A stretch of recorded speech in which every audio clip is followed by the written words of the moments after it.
Mateus 24. Nós temos um propósito com essa sequência de mensagens. Nós estamos numa sequência de mensagens no Evangelho de Mateus. Estamos pregando todo o Evangelho de Mateus. Capítulo após capítulo, estamos falando do Evangelho de Mateus, da série sobre o reino dos céus, uma jornada no Evangelho de Mateus, a vida de Jesus. Estamos pregando a vida de Jesus, o que Jesus ensinou, o que Jesus deixou para nós, a sua igreja. Então nós temos um propósito com essas mensagens. Primeiro, que nós somos filhos de Deus. Segundo, que nós somos a igreja do Senhor. E terceiro, que nós somos o reino dos céus na terra. Nós somos o reino dos céus na terra. Nós, a igreja do Senhor, somos o reino de Deus na terra, os propagadores do Evangelho na terra. Eu falei semana passada que nós somos os abençoadores. Nós somos as mãos de Deus para abençoar as pessoas. Nós somos a boca de Deus, a voz de Deus para profetizar para as pessoas, para abençoar as pessoas, para mandar a mensagem para as pessoas, para abençoar a vida das pessoas com a mensagem de Deus. Então nós somos a voz de Deus. Então seja a voz de Deus, seja as mãos de Deus, viva o reino dos céus, amém? Então nós temos esse propósito com essa série de mensagens, que na ceia eu vou anunciar uma outra série de mensagens que nós vamos iniciar. Fica aí ligadinho e não perde a próxima série, mas é depois dessa que nós terminar essa, em nome de Jesus. Então Mateus 24, do versículo 1 ao versículo 13, Mateus 24, do 1 ao 13, diz assim: Jesus saiu do templo e enquanto caminhava, seus discípulos aproximaram-se dele para lhe mostrar as construções do templo. Vocês estão vendo tudo isso? Perguntou ele. Eu lhes garanto que não ficará aqui pedra sobre pedra, serão todas derrubadas. Tendo Jesus se assentado no Monte das Oliveiras, os discípulos dirigiram-se a ele em particular e disseram: dize-nos, quando acontecerão essas coisas? E qual será o sinal da tua vinda e o fim dos tempos? Jesus respondeu: cuidado, que ninguém os engane, pois muitos virão em meu nome, dizendo eu sou o Cristo, e enganarão a muitos. Vocês ouvirão falar de guerras e rumores de guerras, mas não tenham medo. É necessário que tais coisas aconteçam, mas ainda não é o fim. Nação se levantará contra nação, e reino contra reino. Haverá fomes e terremotos em vários lugares. Tudo isso será o início das dores. Então eles os entregarão para serem perseguidos e condenados à morte. E vocês serão odiados por todas as nações por minha causa. Naquele tempo, muitos ficarão escandalizados, trairão e odiarão uns aos outros, e numerosos falsos profetas surgirão e enganarão a muitos. Devido ao aumento da maldade, o amor de muitos esfriará, mas aquele que perseverar até o fim será salvo. Amém. Amém, queridos? Você pode fechar sua Bíblia. Nós vamos discorrer então nessa mensagem, dar a continuidade, a continuação que nós começamos na semana passada. Nós chegamos então no sermão escatológico de Jesus, no sermão profético de Jesus, no sermão apocalíptico de Jesus, que Jesus fala do fim dos tempos, Jesus fala dos sinais que acontecerão, e ele tá no momento que ele acaba de sair de uma discussão com os fariseus. E eu falei semana passada que as maiores guerras que Jesus enfrentou não foi contra o diabo, não foi contra as trevas, não foi contra os demônios. Pelo contrário, os demônios eram muito fáceis de Jesus vencer. A presença de Jesus já espantava eles, já incomodava eles. A palavra de Jesus expulsava eles. Então não foi esse o problema. Os demônios não foram os problemas do ministério de Jesus, mas o problema do ministério de Jesus foi a falsa religião, foi a religiosidade, foi os fariseus, aqueles que davam mais valor para o ritual do que para Deus, davam mais valor para a lei do que para as pessoas. Tanto que algo incrível acontece num dia de sábado. Jesus cura um paralítico, o paralítico pega a sua maca e sai andando. E eles não dizem: o que é isso? Tu está andando? O que aconteceu? Não, eles falam: quem mandou tu carregar a maca em dia de sábado? Como assim? Eles estão preocupados com o trabalho, estão preocupados com a lei, mas não com a bênção, mas não com as pessoas. Então o maior problema de Jesus, os maiores conflitos de Jesus, foi contra a falsa religião, foi contra a religiosidade, foi contra os fariseus. E aí nós discorremos semana passada, falando de como é que está o mundo hoje, o que está acontecendo no mundo hoje, e nós falamos algo importante, que os cristãos, eles são taxados de intolerantes, eles são taxados de retrógrados, eles são taxados de conservadores, como se isso fosse algo errado, falam mal do cristão, mas eles esquecem, as pessoas esquecem dos benefícios que o cristianismo trouxe para o mundo. Eles esquecem de olhar para a história do mundo novo, né, que é a América. Eles se esquecem de olhar para a história da contribuição que o cristianismo trouxe para a sociedade.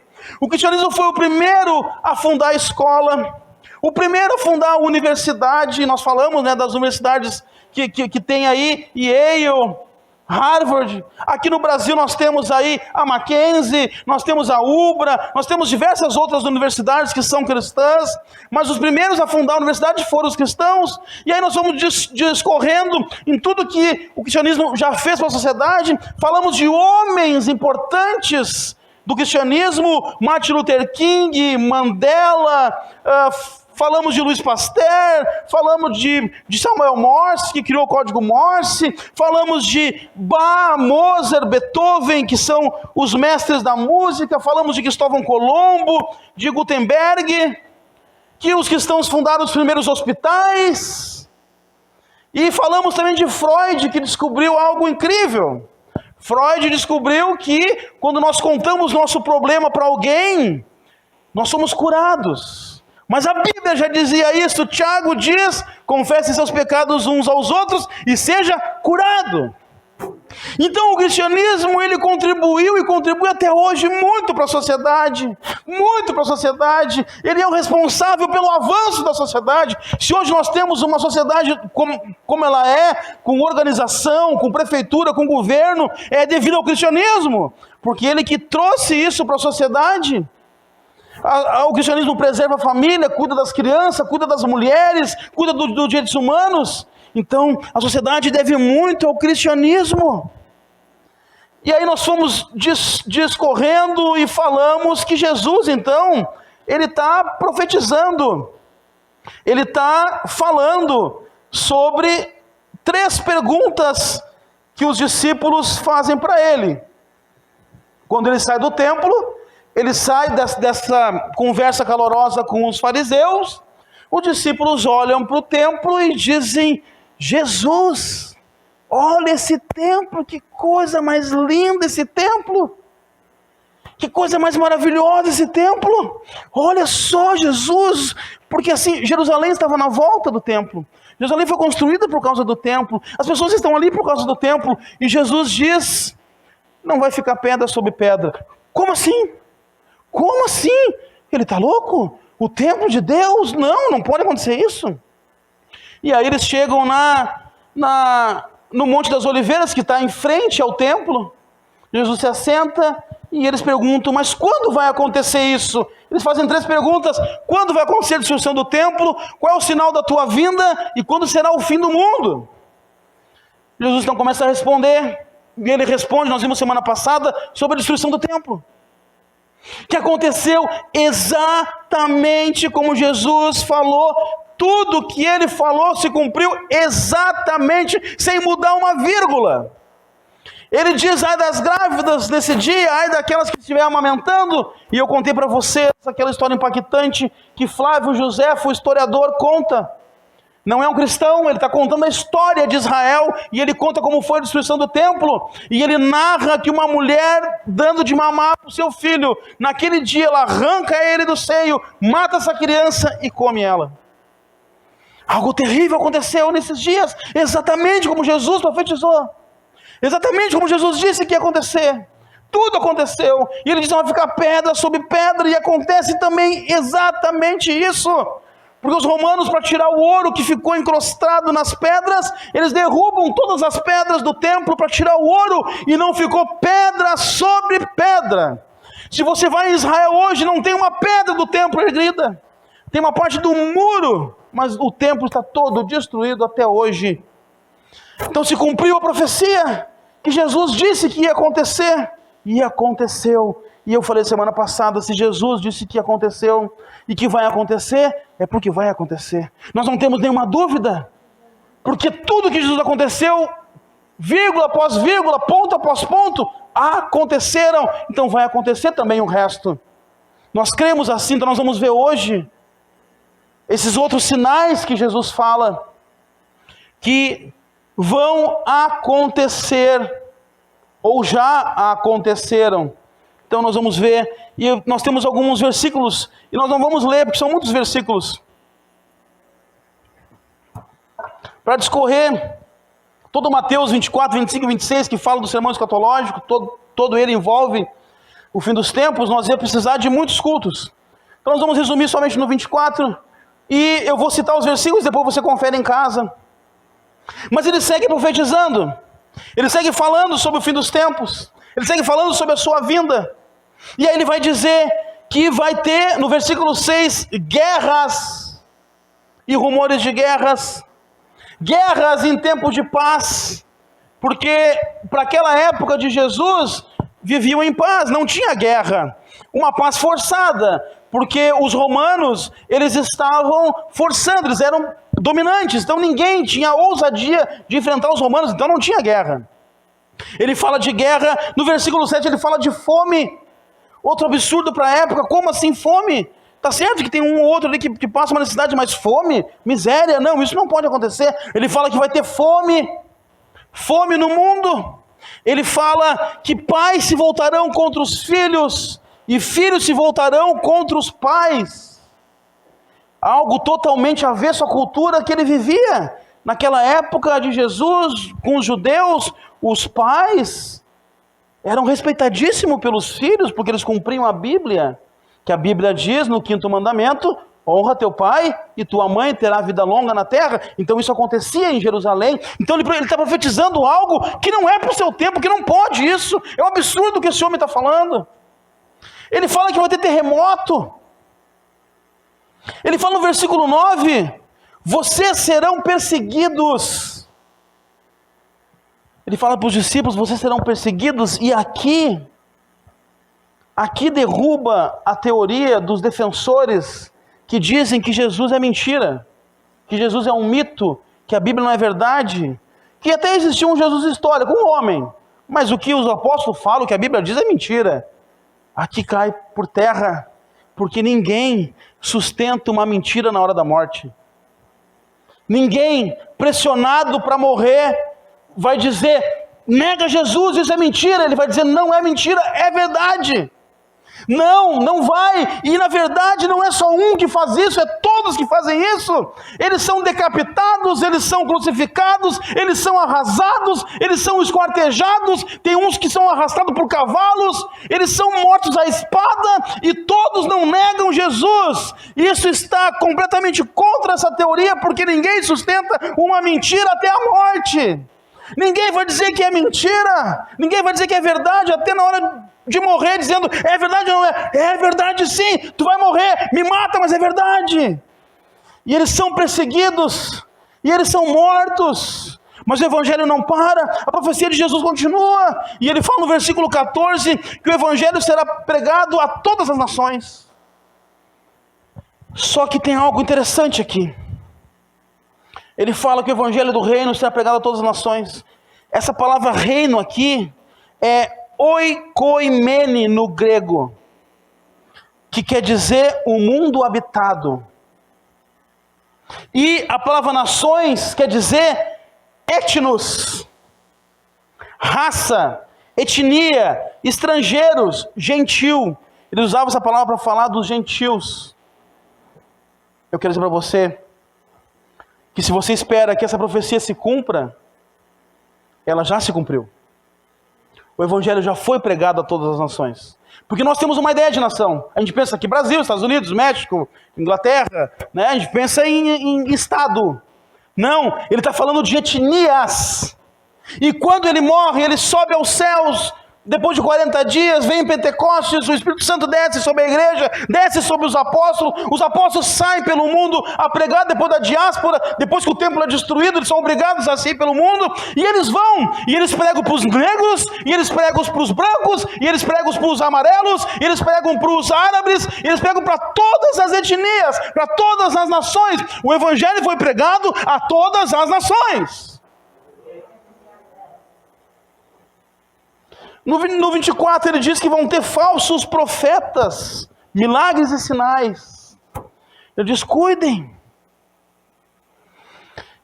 Movidos por Satanás. Então não se impressione, querido.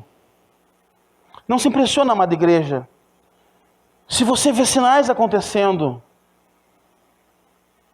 pessoas sendo curadas, pessoas que não caminham, pessoas enxergando, ouvindo. Não se impressione se você vê sinais, porque Jesus diz que os falsos profetas fariam milagres e sinais, e o apóstolo Paulo diz que em 2 Tessalonicenses capítulo 2, 9, ora, o aparecimento do iníquo é segundo a ação de Satanás, com todo o poder, sinais e prodígios da mentira. Então não se impressione se você, estão curando lá, estão fazendo bênção lá. Não se impressione. Pode ser de Deus, com certeza, nós queremos que seja, mas também pode ser de Satanás. Porque Jesus diz que virão falsos profetas fazendo isso. No versículo 22 ele diz que os dias seriam abreviados por causa da igreja. Por causa da igreja. Por causa da igreja, os dias não vão ser mais terríveis. Ele fala de princípio das dores, ele fala de tribulação e ele fala de grande tribulação. O que é o princípio das dores? Ele está comparando as dores de parto. O que é o princípio das dores? Quando a mulher está grávida e está prestes a ganhar o seu filho, ela começa a sentir, aquelas cólicas, e está chegando a hora. Ele está dizendo que esses sinais serão o princípio das dores. Então, para muitos teólogos, nós estamos vivendo o princípio das dores. Nós estamos vivendo a tribulação. Só que esses sinais vão cada vez aumentar mais, cada vez crescer mais. Mas por causa da igreja, ele vai ser reduzido, ele vai ser diminuído. Porque vai ser terrível cada vez mais. Mas para quem está ouvindo Jesus falar tudo isso, vai tirar duas conclusões. Ou ele é um profeta, e eu tenho que ter fé nele, ou ele é um lunático. Ele é um louco. Porque ele está pregando no tempo dos apóstolos, para pessoas que nunca, jamais vão imaginar que um filho vai respeitar um pai. Nunca, jamais vai imaginar que vai ter guerra. Nunca, jamais vai imaginar que vão acontecer coisas que ele está falando. Esse cara é louco para falar isso. Como assim que o templo vai ser destruído? Como assim que essas coisas vão acontecer? Como assim que vão perseguir? Como assim? E ele fala que o evangelho vai ser pregado em todas as nações. Esse cara é louco, esse nazareno, esse carpinteiro, está achando que isso que ele está falando, o mundo inteiro vai ouvir. Ei, cara, é louco. Pois é, nós estamos aqui no Brasil, 2021 anos depois, ouvindo a mensagem do carpinteiro. A profecia de Jesus aconteceu. Então, para ouvir Jesus é preciso ter fé. É preciso ter fé nas palavras de Cristo. É preciso ter fé na palavra de Jesus. O que Jesus fala, é preciso ter fé. É preciso confiar. É preciso acreditar. Assim como João em Apocalipse fala que as florestas serão destruídas. Para o tempo que João fala isso era impossível acontecer. Eles preservavam as florestas, preservavam os animais, cuidavam da natureza. E João está louco também? Não, ele está profetizando o futuro. E aconteceu. Tem que ter fé. Imagina ouvir Jesus, imagina você lá nos tempos de Jesus, ouvindo Jesus falar isso. Imagina você ouvir o pastor Daniel em Taquara, dizer que daqui a algum tempo nós vamos estar no maior prédio de Taquara, com 1.500 pessoas dentro da igreja. Você vai ter que ter muita fé, ou você vai dizer, ele é louco? porque eu não vejo isso agora, mas eu vejo. Amém? Mas só que Jesus não era alguém de fé como eu. Jesus é Deus e ele disse aquilo que ia acontecer. Mas então tinha que acreditar nele, porque tudo que Cristo profetizou, escuta, tudo que Cristo profetizou já aconteceu ou está acontecendo. Tudo que ele profetizou. Já aconteceu guerras e rumores de guerra, já aconteceu terremoto, já aconteceu maremoto, já aconteceu pais contra filhos, filhos contra pais, já aconteceu a perseguição aos cristãos. Tudo aconteceu, aconteceu a destruição do templo, tudo aconteceu, tudo. Não falta mais nada acontecer, meu amado. Mais nada. Olha o que fala o apóstolo Pedro.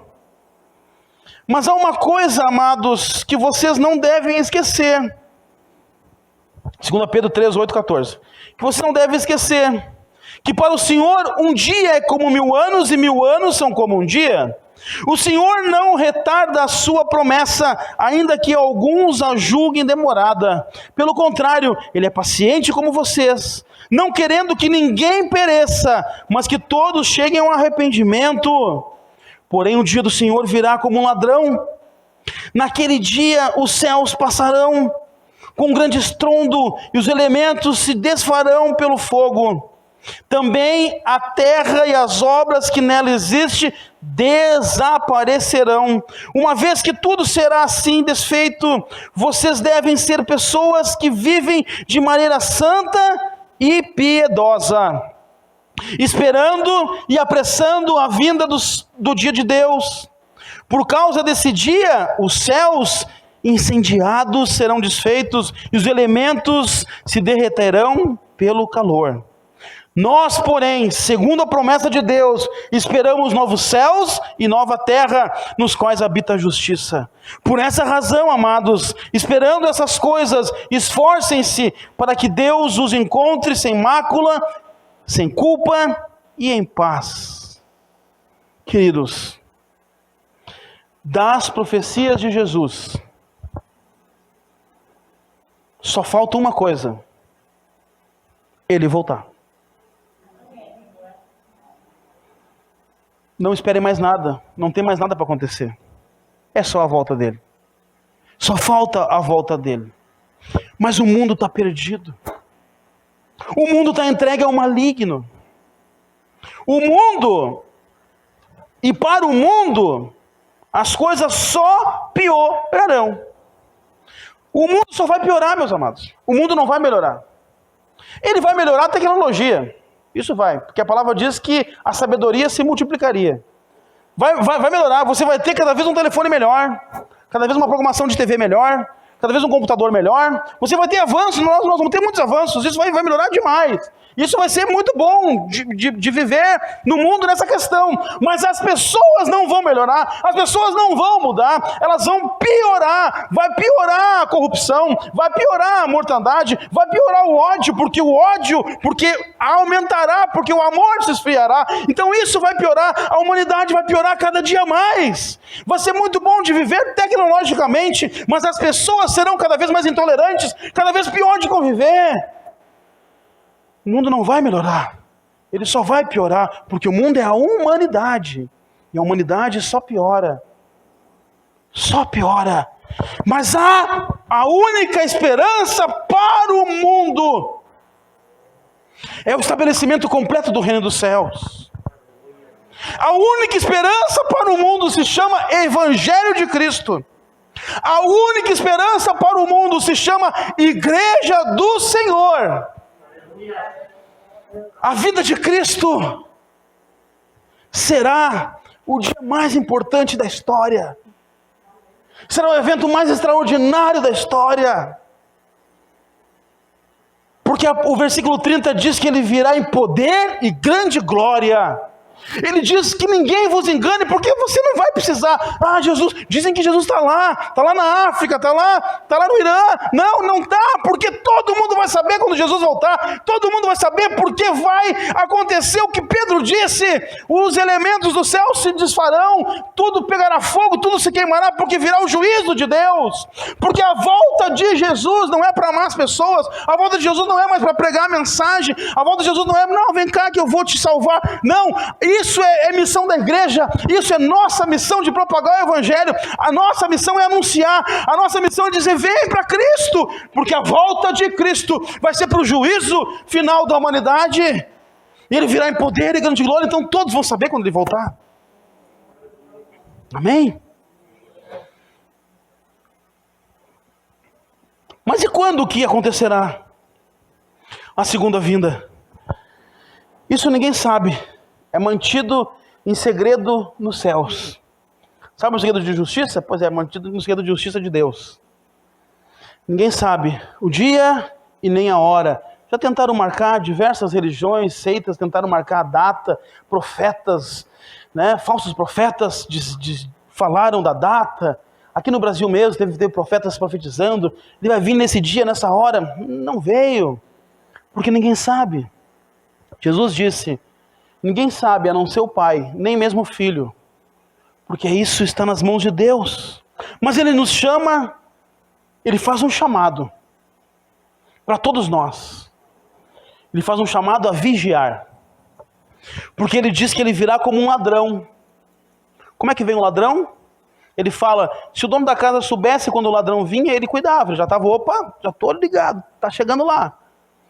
Não, virá como um ladrão de, surpresa, roubou, assaltou, pá! Virá como um ladrão, é preciso vigiar. Ele fala que assim como nos dias de Noé. Como é que foi nos dias de Noé? Pessoas não ouviram Noé. Noé falou, Noé anunciou, Noé disse, vai chover. Vai inundar tudo. Pessoas não ouviram até que fechou-se a porta da arca. E tudo foi inundado. Ele fala que vai ser, em Lucas, vai ser como os dias de Ló, que casavam-se, davam-se em casamento. Como nos dias de Ló, de Sodoma e Gomorra, de onde surgiu a palavra sodomia, da onde estava se multiplicando o homossexualismo, aonde se multiplicava a degradação da sociedade, da família. Ele diz, vai ser como nos dias de Ló. Tudo está normal, está todo mundo vivendo numa boa, está todo mundo passeando no parque, está todo mundo fazendo as suas festas, está todo mundo ofendendo Deus, está todo mundo falando mal da igreja, está todo mundo, tudo tranquilo. Até que virá o fim, até que a arca vai se fechar e ninguém mais pode entrar.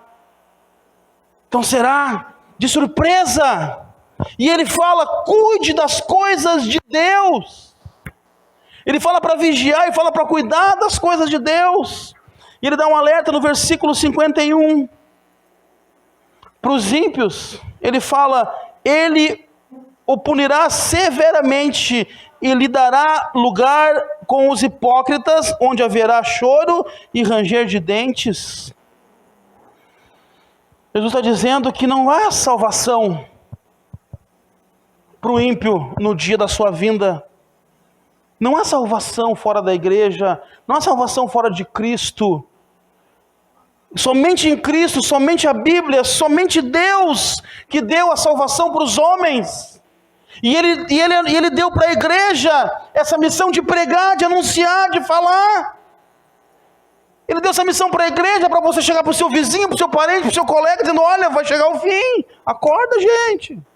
Está vendo o que está acontecendo no mundo? Você acha que o coronavírus está aí por nada? Daqui a pouco vai vir outro pior. Ah, não, pastor, misericórdia. Pois é, misericórdia, mas vai vir.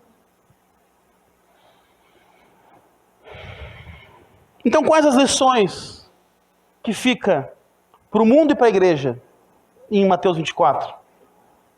Que lições nós podemos aprender com esse sermão escatológico de Jesus?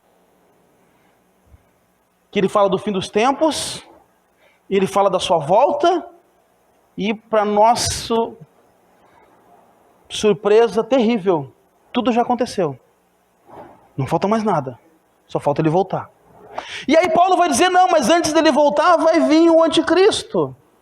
Mas nós não podemos cometer o erro dos judeus, que interpretaram a Bíblia e até hoje aguardam a volta de Cristo, querendo que os sinais aconteçam, e os sinais já aconteceram. Mas pela ótica deles não aconteceu ainda. Eles esperam, né, que o filho de Davi venha montado num cavalo com seu exército atrás e vencendo os inimigos. Mas o filho de Davi já veio montado num jumento com seu exército atrás e venceu o inimigo, que é Satanás. Anticristo já apareceu vários.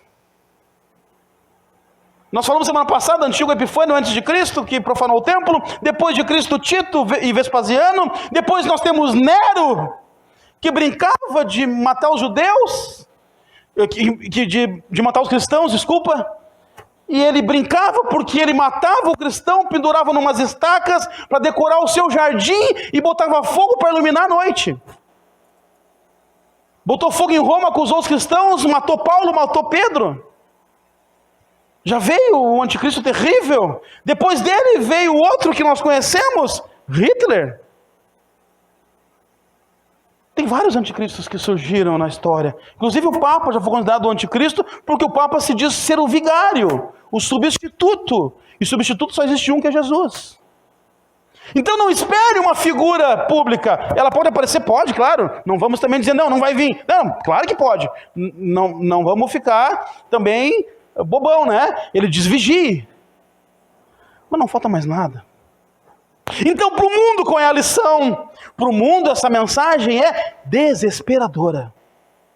Para o mundo essa mensagem é um alerta. Para o mundo essa mensagem é dizer, volte para Cristo. Venha para Cristo. Venha para a igreja. Venha ser cuidado por Cristo. Deus já disse em Isaías. Ele fala, volte-se para mim todas as nações da terra e sereis salvos. Deus está atrás do povo, Deus está atrás dos seus filhos, atrás dos seus eleitos, desde a criação do mundo, meus queridos. Deus podia, quando Adão morreu, dizer, chega Adão, pá, acaba, começa tudo de novo. Não, mas Ele quis que continuasse assim, para louvor da sua glória. Ele quis que a humanidade continuasse, para quê? Para que você nascesse. Para que você nascesse, para que você ouvisse de Cristo, para que você seja salvo, porque não tem mais nada para acontecer. Jesus diz, até que todas as nações ouçam do Evangelho, e Paulo diz, até que se complete a plenitude dos gentios. Isso quer dizer o quê? Quando a porta da arca fechar, até que a plenitude dos gentios seja completa, até que todos os não-judeus ouçam, aqueles que Deus chamou, aquele que Deus elegeu para fazer parte da sua igreja. Quando chegar nesse limite, Deus vai fechar a porta da arca e acabou. Mas Ele está atrás da ovelha perdida. Ele está atrás da 100ª ovelha, gente. E nós somos as ovelhas dele, que tem que ir atrás dessas ovelhas e chamá-las para o aprisco e dizer, querido, calma, tu vai cair no buraco, vem cá que tem um lugar para te habitar. Vem cá junto com a gente. Vem cá fazer parte dessa família. Vem cá fazer parte desse povo. Tem uma outra mensagem minha que eu digo que nós somos extraterrestres. Nós não pertencemos a essa terra. E que um dia virá o ser do outro mundo nos buscar. E aí nós temos que angariar mais, porque todos os filhos de Deus estão perdidos por aí. Nós temos que pegar pela mão e vem cá, tirar a venda dos olhos, tirar o tampão dos ouvidos, para ser salvo por Deus. A mensagem para o mundo é, volte-se para Cristo, senão vai ser terrível. A mensagem para a igreja é uma esperança para nós. Leia Apocalipse. Mas lê Apocalipse sorrindo, lê Apocalipse chorando de alegria, dizendo, uau, tem esperança, uau, é a redenção, uau, não é o fim. Para nós não é o fim, porque Jesus diz que aquele que perde a sua vida, ganhará, e aquele que quiser ganhar a sua vida, perdê-la-á. Então para nós é a esperança. O sermão escatológico de Jesus é dizer, tu vai voltar, que bênção, é um chamado para pregar o Evangelho. Então, meus amados, se liberte de tudo que está travando você. Se liberte de tudo que impede você de progredir, de avançar. Se livre daquilo que afasta você de Deus e deixa você no mundo. Se livra daquilo que não pertence a Deus. Se livra daquilo que está tirando você da presença de Deus, que tira você da presença do Senhor. Se é a TV ou o celular, desliga. Se é o trabalho, dá um jeito. Se é aquela pessoa que está atrasando, fala assim, ó, tchau. Tchau para ti, vai embora, dá um chute, não quero, eu quero Deus. Se afasta daquilo que está afastando você de Deus. É o fim dos tempos, é o fim de uma era. As palavras de Jesus são verdadeiras. E não resta dúvida de mais nada. O mundo não vai melhorar pelo esforço humano. Só pode haver destruição daqui para frente. Mas eu quero dizer uma coisa para você. Pode haver destruição. Pode haver devastação. Pode tudo se acabar. Mas a igreja permanecerá. A igreja prevalecerá. A igreja não terá fim.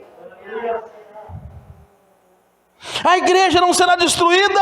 A igreja não será aniquilada. A igreja será arrebatada. Amém? Amém. Aleluia. A igreja não se desespera. A igreja não recua. A igreja não desiste. E eu falo de mim e de você. Eu falo de nós como igreja. Nós não desistimos, nós não paramos, nós não retrocedemos, nós avançamos, porque a igreja está nas mãos de Deus, porque eu e você estamos nas mãos de Deus, por isso nós não retrocedemos.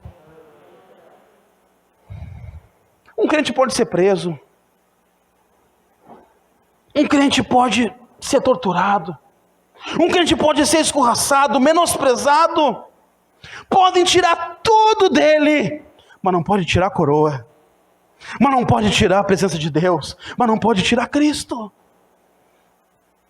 Somente o Evangelho pode trazer esperança para a humanidade.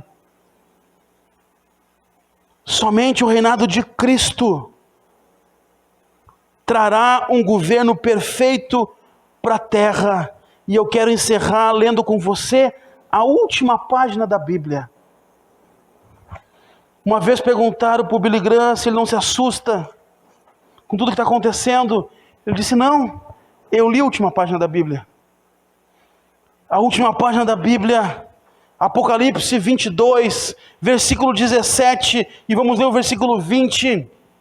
A esperança da humanidade, a esperança da igreja, está nas últimas páginas da Bíblia. Apocalipse 22, 17 diz assim: o Espírito e a noiva dizem vem, e todo aquele que ouvir diga vem, quem tiver sede venha, e quem quiser beba de graça da água da vida. E o versículo 20 diz, Jesus, aquele que dá testemunho dessas coisas, diz, sim, venho em breve. E João completa, amém, vem Senhor Jesus. João fala, Maranata Senhor Jesus, Maranata Curios, Maranata Senhor. Ele está dizendo, vem Senhor Jesus, ora vem Senhor Jesus, ora vem Senhor Jesus, ora vem Senhor Jesus. Você pode repetir isso comigo no 3, ora vem Senhor Jesus. Então vamos lá, 1, 2, 3, ora vem Senhor Jesus. Mais uma vez, ora vem Senhor Jesus. De novo, ora vem Senhor Jesus. Aplaude ao Senhor, porque Ele vai vir, porque Ele virá, porque Ele voltará para levar a sua igreja, Ele voltará para acabar com o caos, Ele voltará para acabar com a mentira. Ele diz, quem tiver sede venha, quem tiver sede beba dessa água de graça, a água da vida. E acaba a história do mundo, a igreja triunfando, como Pedro disse, no novo céu e na nova terra. Eu não sei onde está o relógio de Deus nessa hora, mas está quase para despertar. Mas o importante é que nós estamos nele. O importante é que você está nele. Importante que Deus esperou você nascer. E ainda não acabou. Porque Ele ainda quer que a gente grite. Ainda quer que a gente anuncie. Ainda quer que a gente seja o atalaia, o sentinela. Amém? Vamos ficar de pé em nome de Jesus.